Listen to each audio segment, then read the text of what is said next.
Well,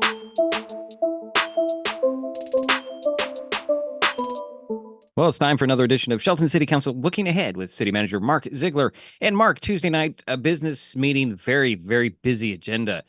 A lot of stuff on there. From top to bottom, pretty important stuff.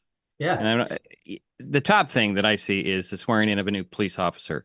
Can you touch on that? I know you talked about it during your study session last week, but what can you tell us about that? Yeah, absolutely. So Nathaniel Houston just graduated from the CJTC, the Training Academy for Local Law Enforcement Officers, actually on Tuesday.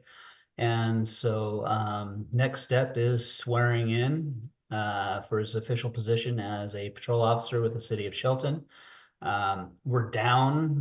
We're budgeted for additional patrol officers, and so this fills one of those positions, and hopefully gets us to the point where we meet minimum staffing at all times. Our minimum staffing right now is 2 patrol officers and a sergeant on all shifts, and that obviously becomes difficult when you're not fully staffed and you have vacations and leave that individuals are due and rightfully so.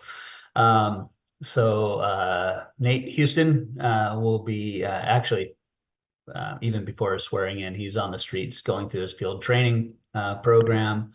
That could be 6 to 8 weeks, depending kind of on how it goes. And then we have another officer on the streets to assist our community in public safety. So really looking forward to Mr. Houston coming on board. So we move to the business agenda. Right there at the top of the business agenda, pavement condition index and the study relating to that. Can you explain what's going on here? Yeah, absolutely.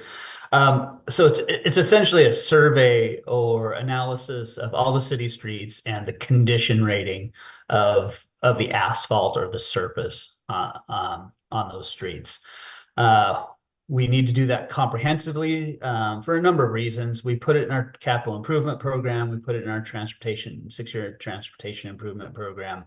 This prioritizes what needs to be fixed first. And so I think we've talked about this a number of times in the past, but if we have gravel streets and then we have streets that are in various conditions, either asphalt or concrete, sometimes, especially with local dollars and limited funds we have, it's most effective to go in and maintain streets, do an overlay or do a chip seal on these streets before they deteriorate in such a condition that they have to be rebuilt from the ground up. That gets very expensive. So this gives us an opportunity to go out, review all of these streets, establish that rating system, that condition of those streets. We prioritize where the funding is going to go. It also makes us eligible for funding for grants.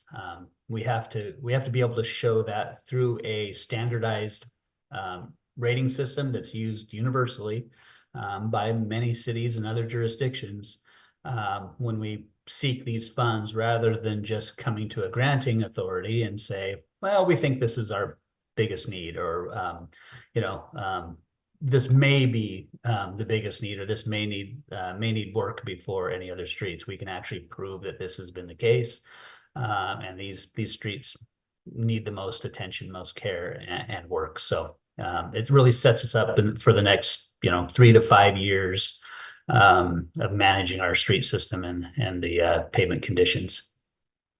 So proof that you need to replace a street surface, right? Basically. Yeah, essentially, yeah. All right, so next item that I wanted to talk about is Meadow Edge final plat approval. I was looking through some of the drawings, a little sweeping road through that development. Yeah, exactly. So this is a 36 lot subdivision that is on Basil Street, so off of Spring Road, just past the high school, I guess generally east on Tarragon, Spring Road. This was annexed, about 40 acres annexed back in June of 2023 by the city.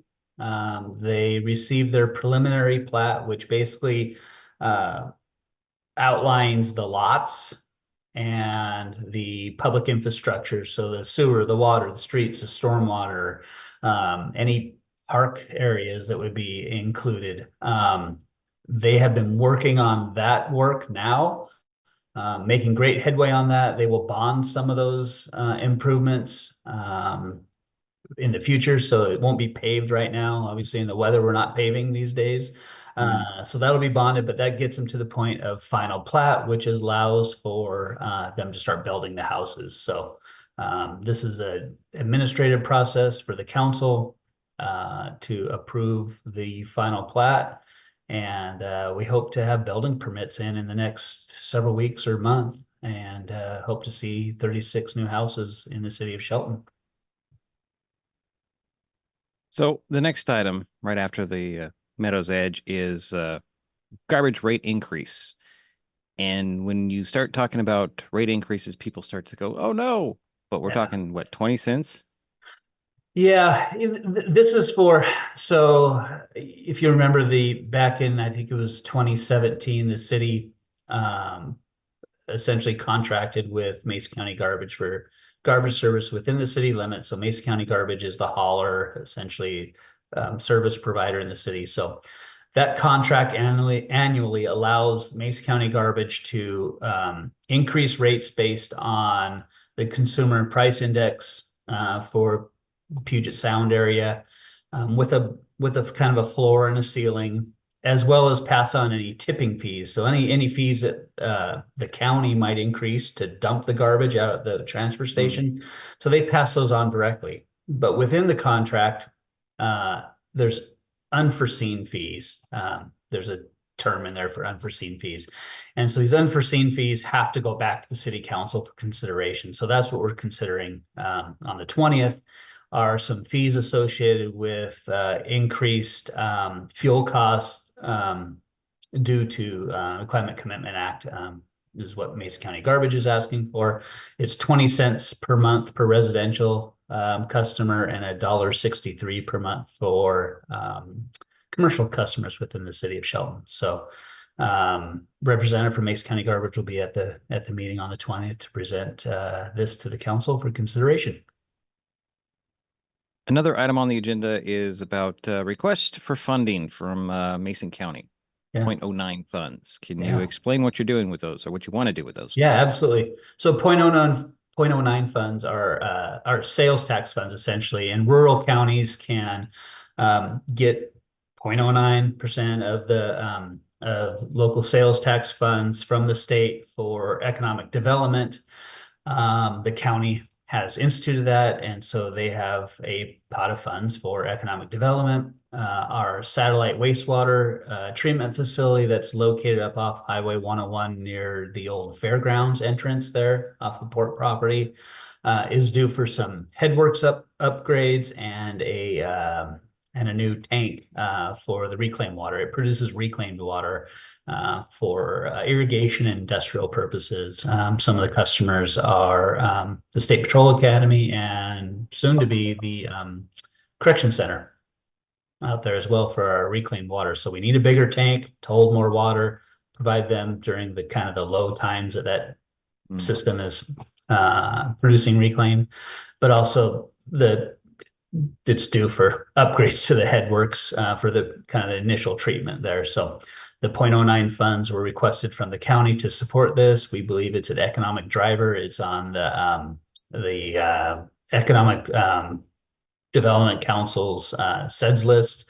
And so an expansion of this plant would lead to more capacity, which could lead to more commercial or industrial development based on that capacity. So $125,000 has been approved by the Mason County Commission. And so we're going through the process of formalizing the acceptance of those funds.